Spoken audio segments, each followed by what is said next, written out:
রামু একজন গরিব চাষি। ভোরবেলা সূর্য ওঠার আগেই সে মাঠে চলে যায়। নিজের এক টুকরো ভাঙা কোদাল আর পিঠে এক বস্তা বীজ নিয়ে রোদ, বৃষ্টি, ঝড় কোনো কিছুতেই সে থামে না।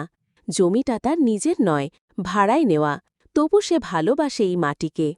প্রতিদিন কষ্ট করে কাজ করেও রামু হার্ডলি দুবেলা খাবার জোগাড় করতে পারে। কিন্তু তার চোখে আছে এক টুকরো স্বপ্ন। একদিন তার নিজের জমি হবে, যেখানে সে স্বাধীনভাবে চাষ করবে। একদিন এক ধনী লোক এসে বলে, এই জমিতে আমরা কারখানা করব, তুমি কাজ বন্ধ করো। রামু চুপ করে শুনে দৃঢ় কণ্ঠে বলে, এই মাটিতে আমার ঘাম মিশেছে, যতদিন শ্বাস আছে আমি চাষ করব। তার এই সাহস দেখে গ্রামবাসী পাশে দাঁড়ায়। সবাই মিলে জমি বাঁচায়। রামুর কষ্ট আর ভালোবাসা একদিন ফল দেয়। বছর শেষে সে নিজের ছোট্ট একটা জমি কিনে ফেলে। মাটির সঙ্গে তার সম্পর্ক ছিল নিঃস্বার্থ, আর সেই ভালোবাসাই তাকে জয়ী করে তোলে।